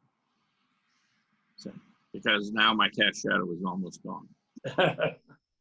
So, and literally, I'm like saying, it's probably like 3 minutes apart, you know, when these were taken. So, you know, landscape does that, you know, stuff, you know, the light is constantly changing, you know, going back and forth in and out on you. And again, you know, just spending time in a place, you know, just sitting and observing and trying to make some kind of observation about, you know, what's happening in that landscape, you know, can really inform you in a lot of different ways that you can't get, you know, from just taking a photograph of it. And so, you know, getting outside and actually, you know, actually drawing, you know, drawing the landscape itself. You know, that doesn't mean you have to draw every little tree and stuff like that. If you just get sort of the big masses and shapes, it forces you to simplify, right? Anybody got any questions about that? Anybody want to go outside and draw? Not today. Not today? Not today. Not Today's today. a little too wet and cool. Yeah. Right. Yeah. Yeah. I went down to the Atlanta Artist Center that same day that I went down to the river. And there's one of the pictures that I have, you know, me looking at me. So, right. so that made it into the. Did you get an award, or have they announced the award yet? Yeah, they did. Yeah. Nope. I didn't get anything on either one of them. Oh. Not even an honorable mention. Oh wow. Yeah, here's the other piece. But you were there. I was there. You were there. Well, Oh, so you had two pieces in. yeah. So I got two pieces in the show. The colors on that is fantastic. I love the vase and the girl. Mhm. I love the colors on that. Yeah. Yeah. Is that an older piece? I don't recall seeing that at all. I started it quite a while ago, but I just finished it probably about 4 months ago. I love the greens and the girl. I tell you, it's fantastic. Now, what did you use? It's very soft drape. What kind of drape is that on that she's sitting on? Yeah, it was like a, you know, just a piece of satin. You know. Okay, I could understand satin being very soft. Mm-hmm. Yeah. Yeah, I had a big piece of satin. She was up on the model stand, and we had that big vase of flowers up there. So, anyway,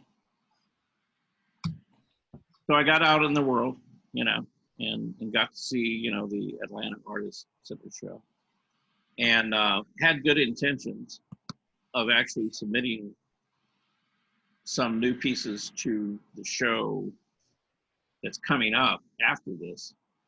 but got distracted and missed the deadline. Uh-oh. Boy. That'll happen.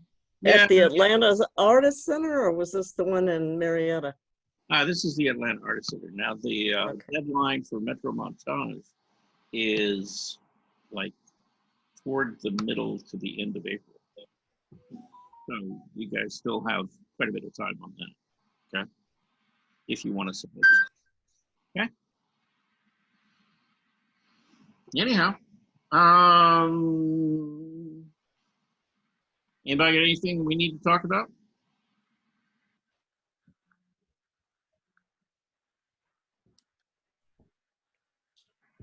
Guess not. We had to think about it too long, And right? think about it, huh? You know, I mean, look, there's so much that we could talk about in the world, you know?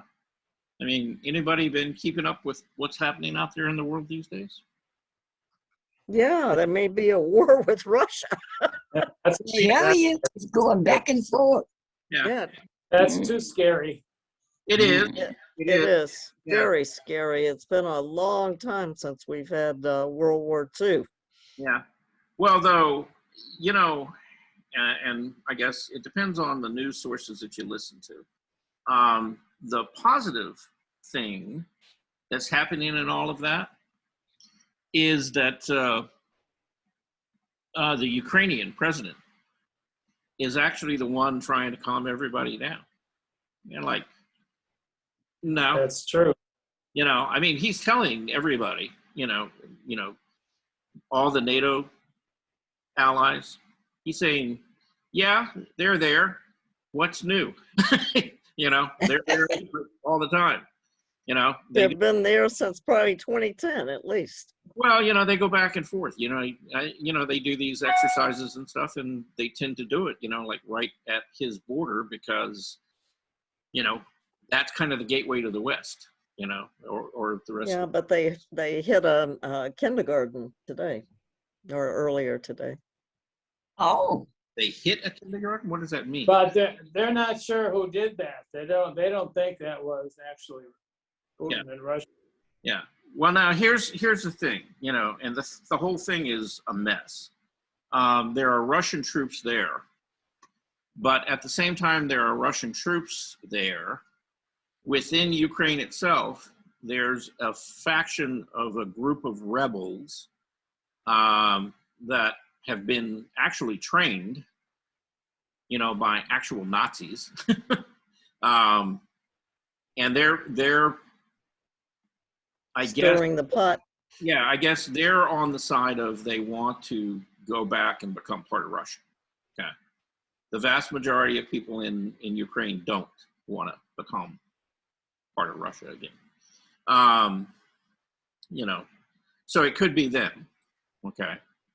And they've been known to act up and, you know, do all kind of little weird things. I hadn't heard about that, but Yeah, that was earlier when Yeah. I guess it was about 10 or 11 this That might morning. have been the group. yeah. So anyway, But they said a lot of bombing had happened, and then this was the only thing that had hurt the Ukrainians was to have this hole punched in the wall, and there were, thank God, no kids there. They were one floor above eating at the time. well, yeah, I'll have to listen to that and see what happened, you know, or you know what people are saying.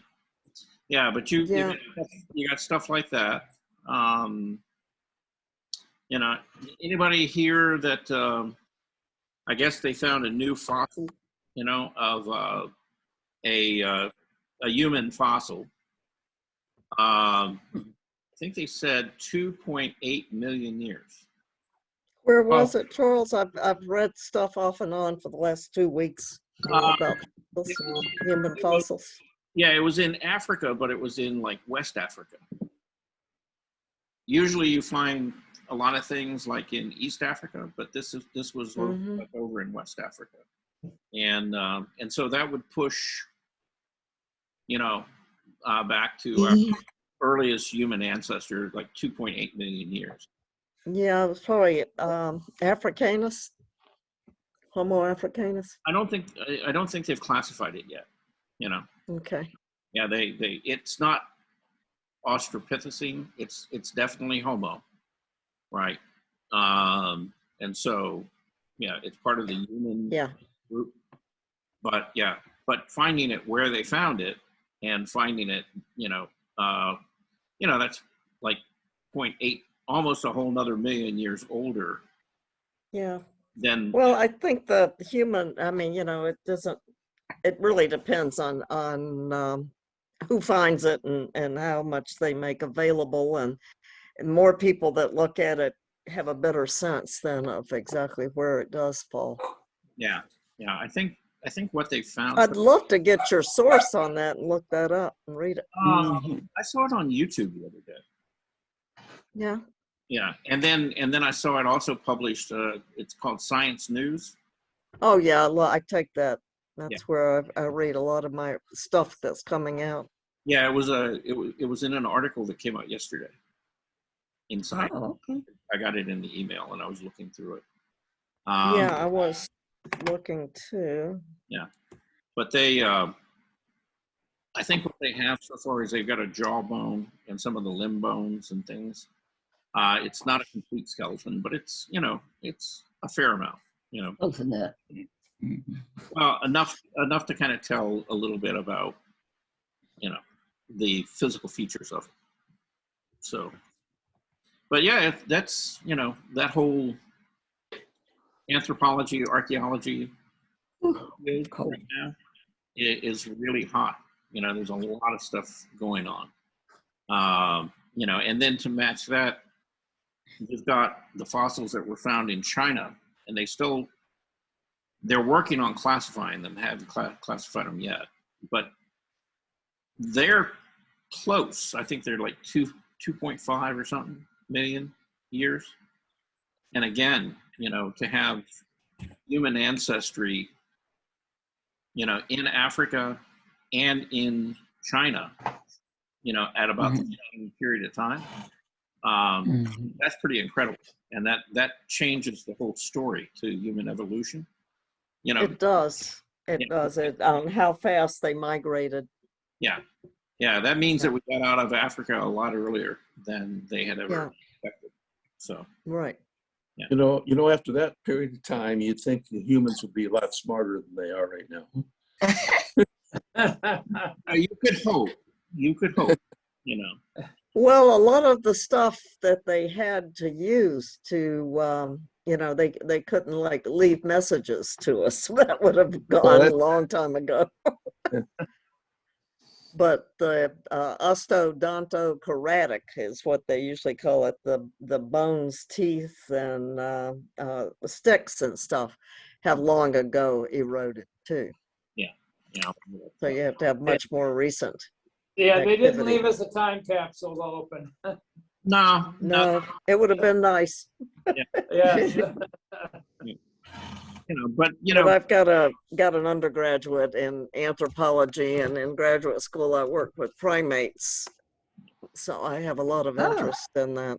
So, question: why we use two different expressions, anthropology and archaeology, which is almost the same? Oh no, anthropology is the study of man. And archaeology would be the study of the buildings that man made. Yeah. Well, in the dictionary said that anthropology is the study of the human history. Right. Mm-hmm. And archaeology. Yeah, I would agree.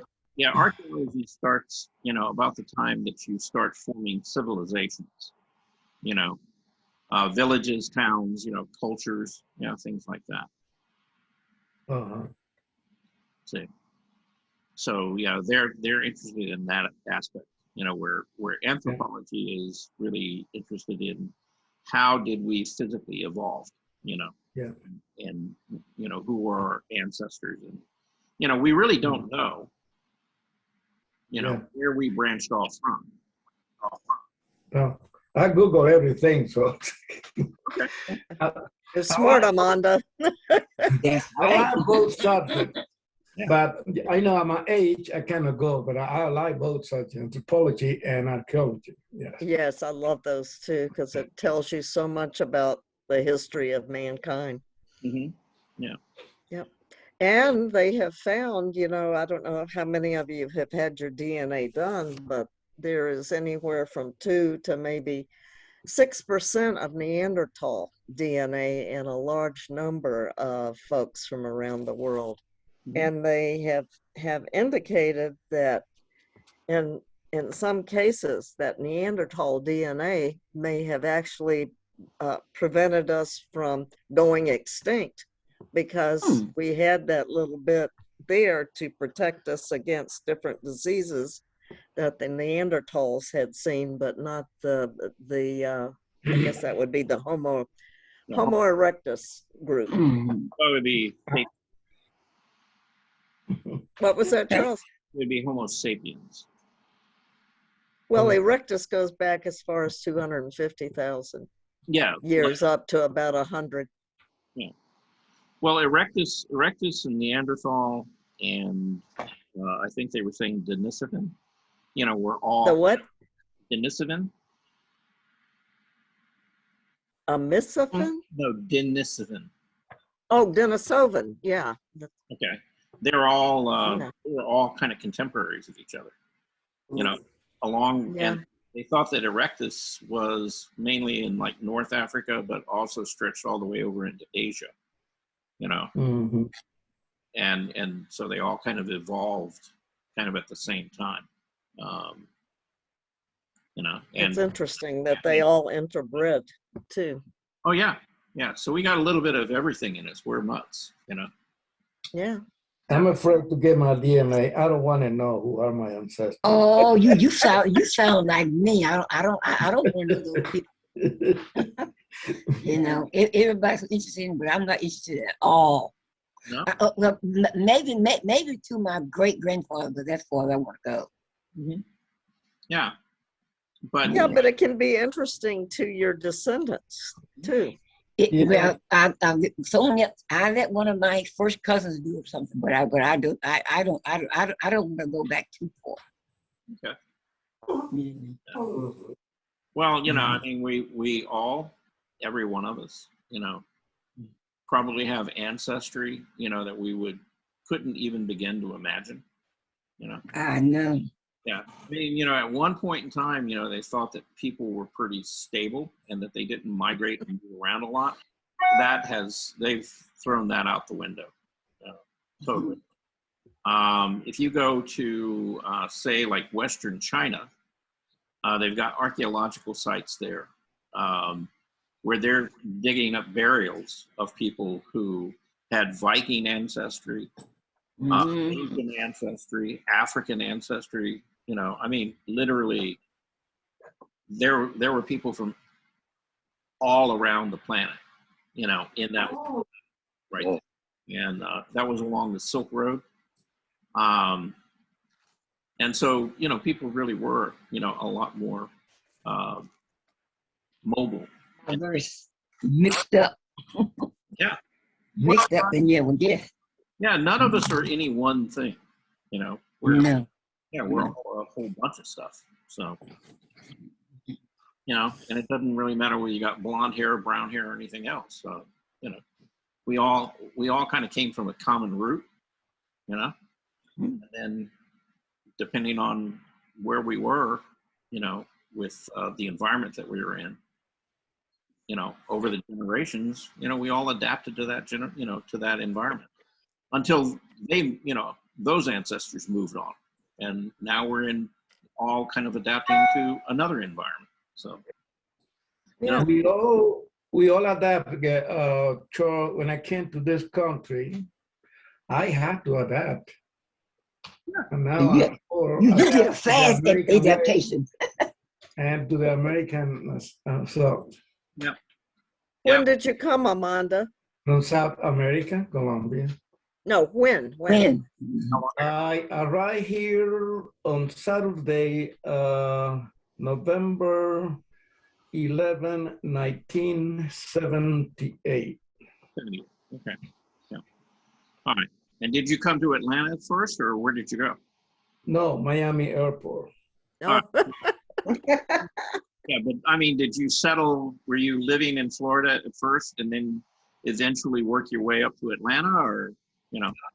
Well, yes, I was there, but I noticed that when I was watching TV, I didn't know about what was going on because in that time, the Spanish population in Miami was majority. Even the first Cuban they got here, they were still there.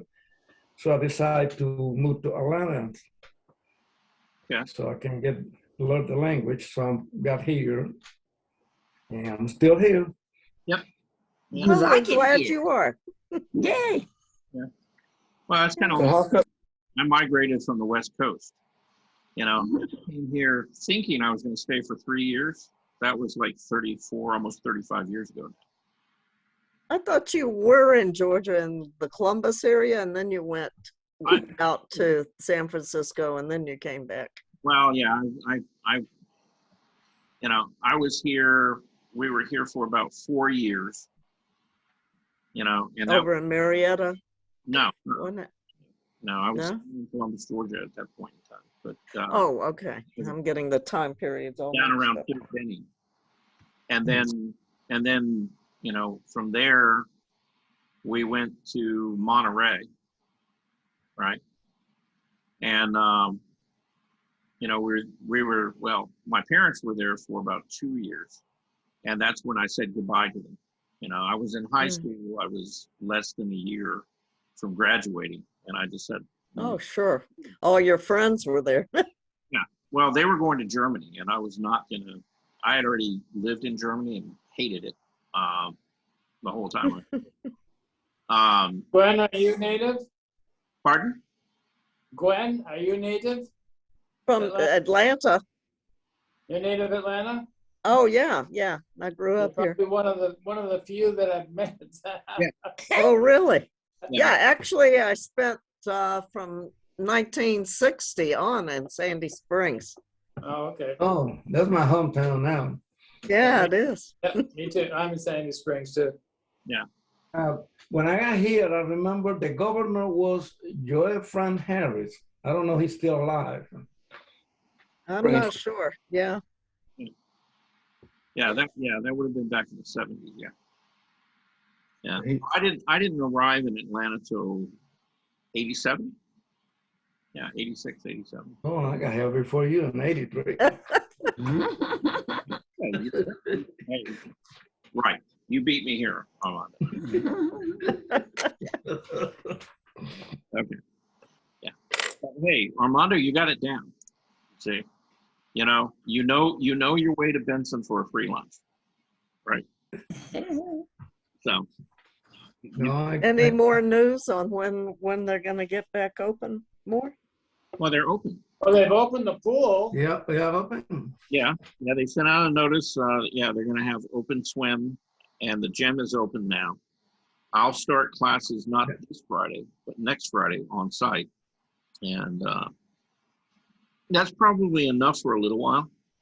You know, now they sent out a notification. Did you get that with the listing of the classes they're offering? When? They Yes. send every day the same thing I use.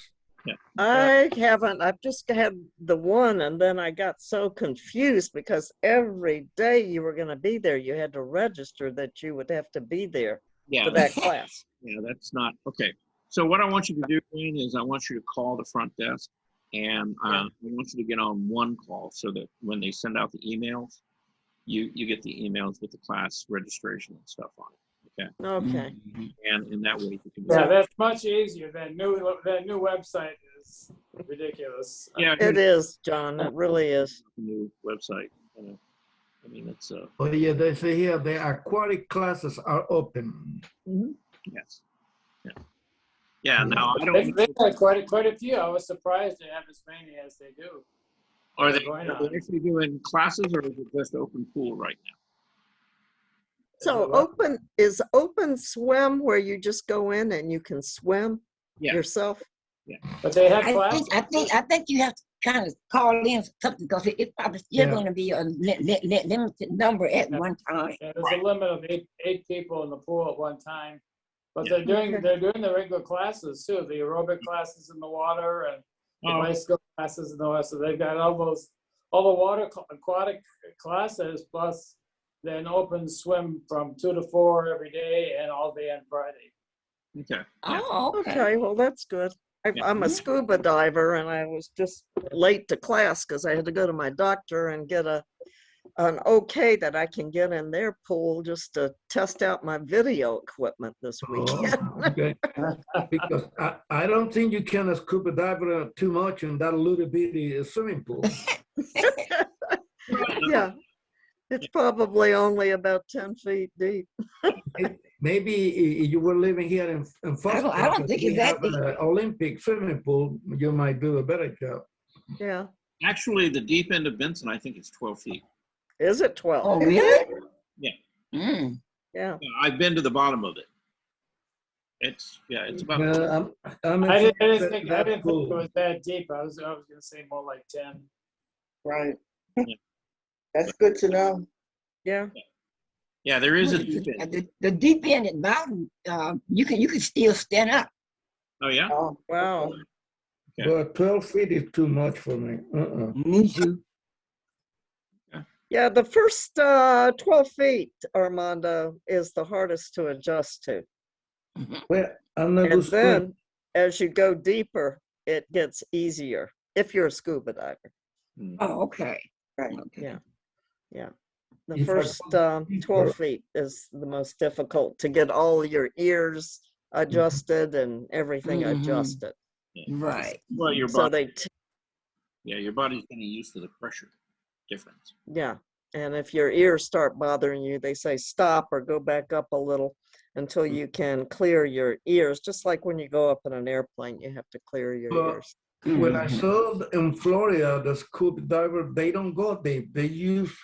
They are almost on the top of the water and they put something in their mouth. They have a kind of tube and they just like when you go on top of the coral that you cannot touch it, you cannot go deep. Well, that's a snorkel. Yeah, snorkel. Yeah. A snorkel. Yeah, no, snorkel and scuba are different. Yeah, different but related. Yeah. In fact, we have a snorkel on our equipment just so we don't use our tank air up when we Yep. come back up. You don't need tank because they don't allow you to touch the bottom of the ocean. Yeah, yeah. But there are a lot of sandy places that are down there too. So you can go down and practice your buoyancy. So you can adjust it just by breathing in and out. Well, I seem to have none calling me. That's what it says. None in Mableton. None what? Those are the ones you don't want to answer. Not participant to Yeah, it. Well, good. you know, I mean, I've seen number unknown, stuff like that, but I've never seen none. Oh, well. You never know. None and then from Mableton, Georgia. It's like, really? Okay. Okay. Anyhow, all right. Anybody else got anything we need to cover before we go away? Well, that's not to change the subject, but to change the subject. I have been fascinated with this new James Webb telescope that they have launched Christmas Day, Right. and I've been kind of following it along. I mean, it will be fascinating what it finally visualizes. So anyway, Why That's- was it put up there, Bob? I'm sorry, Why was it put up there? Where is it positioned? to replace the Hubble scope. Oh, so Yeah, they corrected a lot of stuff that was wrong with the Hubble. Right. Yeah. Well, this has got ultra vision, or will have when it gets all adjusted. Mhm. But basically, it is approximately 1 million miles up in space, and right now it's adjusting, and it works best at something in the neighborhood of minus 300 degrees. I mean, that's its operating temperature. It is. I think it's down to like 270 now at this point, and easing on down. But one of the fascinating things, it's got a sun shield on it, so that the telescope itself will never be in direct contact with any kind of light source, because it will heat it up 10 degrees. but basically the shield is made out of mylar, and it's just fractionally thin, and there's like 5 layers of this stuff that's protecting the. I was say I found this absolutely fascinating. What's going on with it? Yeah. Charles, did you get to look at that light and materials and space exhibit yet? Yeah, I haven't yet. Yeah. Okay. Yeah. But yeah, like Bob, I've been following, the new telescope out there, and I think, Bob, didn't they say it's going to take about 3 to 6 months to do all the adjustments on it? Well, yeah, but it has already sent back its first star image. There's about 10 little light dots that is actually one star. So it has some focusing to do. Yeah. But yeah, they're looking at it right now, and that's going to change everything, because what they're saying is that with Hubble you can look back, but you can't see really the edge of the universe. You basically stop seeing anything, once the light begins to shift red. And so this telescope, because it's an infrared telescope and an optical, will be able to see even further, and so it should be able to go back almost, just a little bit short of the Big Bang, to the point where, stars were just beginning to form. So. Yeah, that's pretty amazing. Yep. Okay. So. Oh, you're back. Good. I'm back. Maybe go anywhere. Yeah, it looked like you went to the space. Oh, I went to space. How much costs a trip to the space to go to space now? I don't know. You'd have to get together with your good buddy Elon Musk or somebody. Call. Yeah, you'd have to give him a call and see, what he would charge you, for a ride on the next rocket up. So, but he should let you go for free. Well, something that I want to do is what they call it, the skydiving. Yeah. Okay. I want to try that. Why did you say for free, Veronica? Because he has so much money, he's not going to lose anything for giving somebody a ride into space.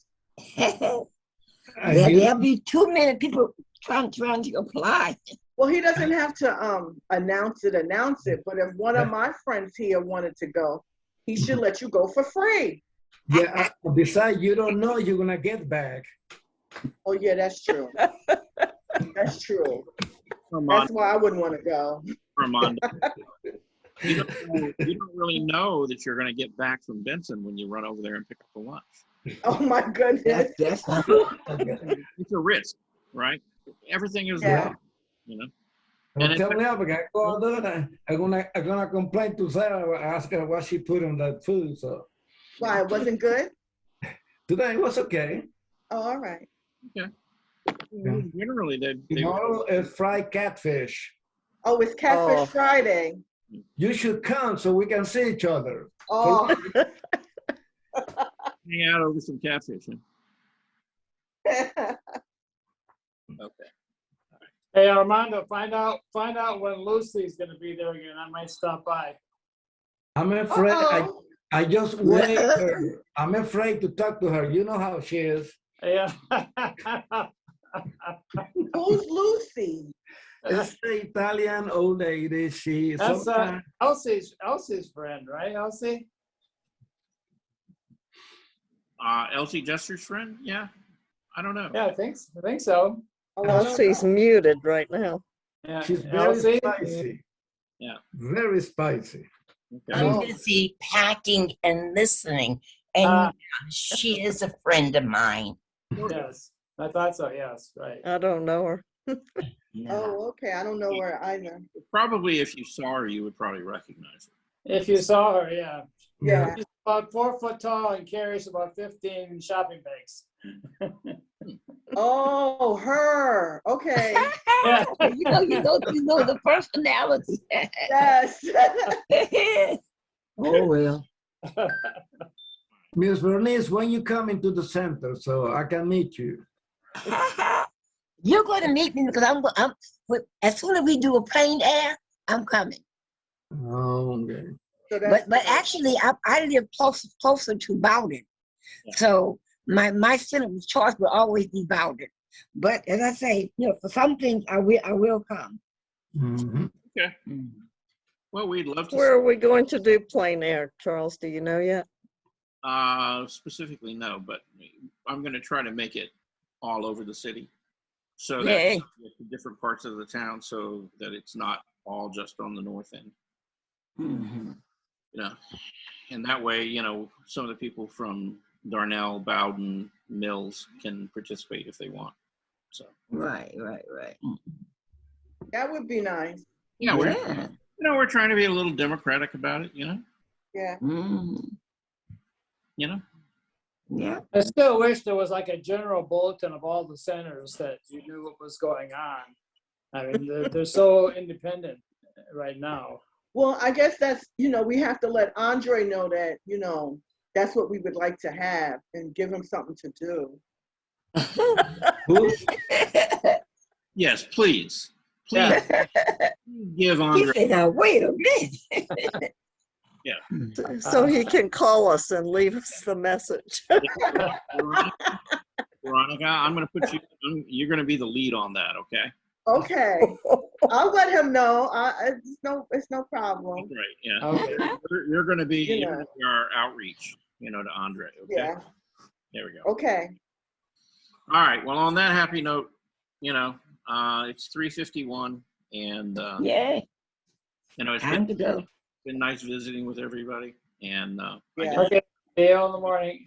yeah, tomorrow, Yes. I'll be back here at 10 o'clock. We're going to do. All right. We're going to do a very long drawing tomorrow. Okay. We're gonna do two then, right? No, we're going to do Okay. one. Very long. Whoa, it is a very long drawing. Uh-oh. Okay. Okay, but probably the first 20 minutes of the class, I'm going to show you a slightly different approach. Okay. Uh-huh. To the process, and see if you can follow it. Okay. Tie one hand behind your back and proceed. No, basically what it is where you do just a very light, and I mean a very light sketch, right? To get your proportions and your composition set. And then I want you to go, line by line through it and edge by edge and look at it and try to determine what kind of line you need to make to describe that. And so the drawing is going to be completely lineal the first half with no value. Okay. And then the second half, we're going to start, attaching what we call tone values, to those edges that require them. Okay. Okay, so graphite or what kind of other materials? Yeah, you could use graphite, you could use Conte, you could use, any kind of soft material. But graphite's fine as long as you got, a fairly soft graphite pencil. Like a ebony, a 2B, 4B, 6B, 9B. Yeah. Okay. I don't know when you'll get around to it, but the class I want to see again is when we get the noses, the mouth, and the lips. I would like to class. Yeah. Okay. Basis. Yeah. Yeah. Because I never knew until I did that class that when they say the eyeball, I thought that meant a little round black thing in my eye. I thought that meant I never knew that eyeball was the whole thing, So when I had that first class, it was my first introduction to that. Yeah. Yeah. Mm-hmm. Well, just like the mouth, it sits on a sheet. Right. Right. Literally. So if you think Yeah, if you think about the upper palate of your mouth and how curved it is, Mhm, you know, basically mhm. the inside of that sphere, Right. you know, and your tongue and But a lot of the muscles and things sit inside that, and your teeth wrap around it. You know, so that's why they're curved.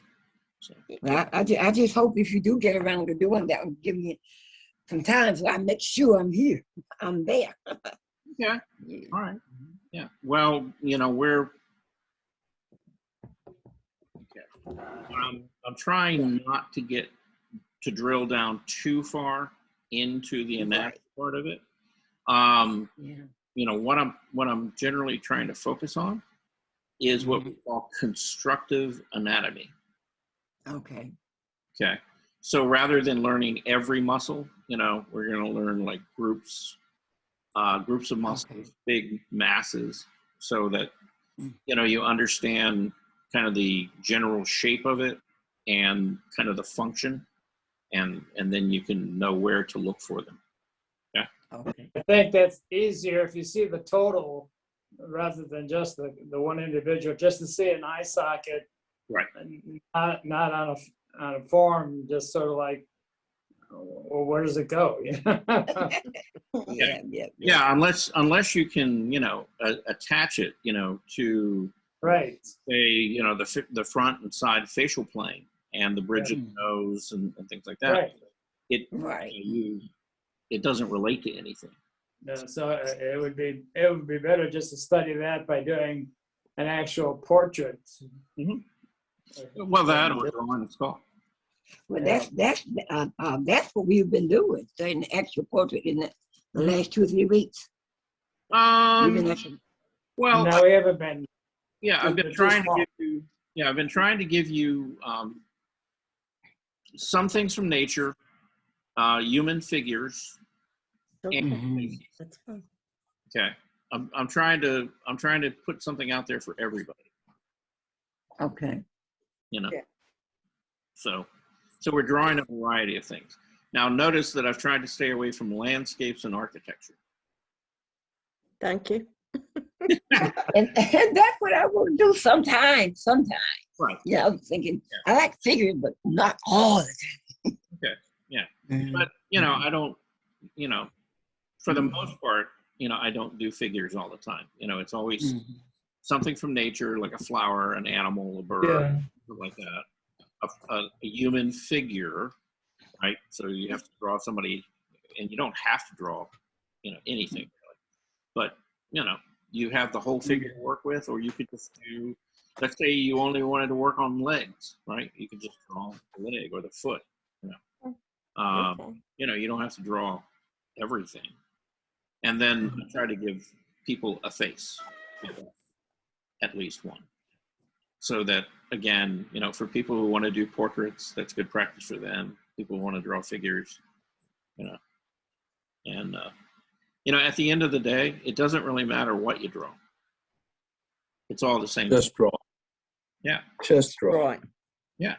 Yeah. I mean, and the wider range, you know, the more variety you can get in the things that you draw, you know, the better you'll get.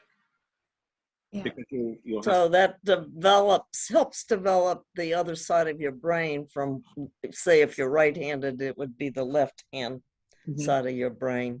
And if you're left-handed, it would be the right side of your brain that you would develop. Yeah. Okay. Well, you could look at the human brain in being divided into 2 spheres.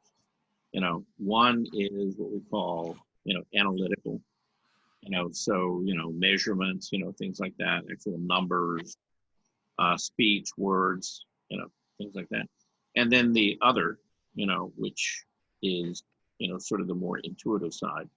And so that's where you're looking that's really where your understanding of spatial relationships, you know, and your perception of space and depth and stuff like that all kind of come from. And so, you know, working with a variety of different subjects, you know, will challenge, you know, both of those sides of your brain. And, Right. you know, that's what we're doing. Keep your brain young. Yeah, trying to. All right, it's 4. Okay. 3:59, Armando. All right. We'll see you Okay, later. all right. See everybody in the morning. Armando's got See you, Donna. neighbors and see if he can get her on the couch so he can draw her. Bye-bye. Bye-bye. Bye, everybody. bye. See ya tomorrow. Okay. Have a good. Bye-bye. You too.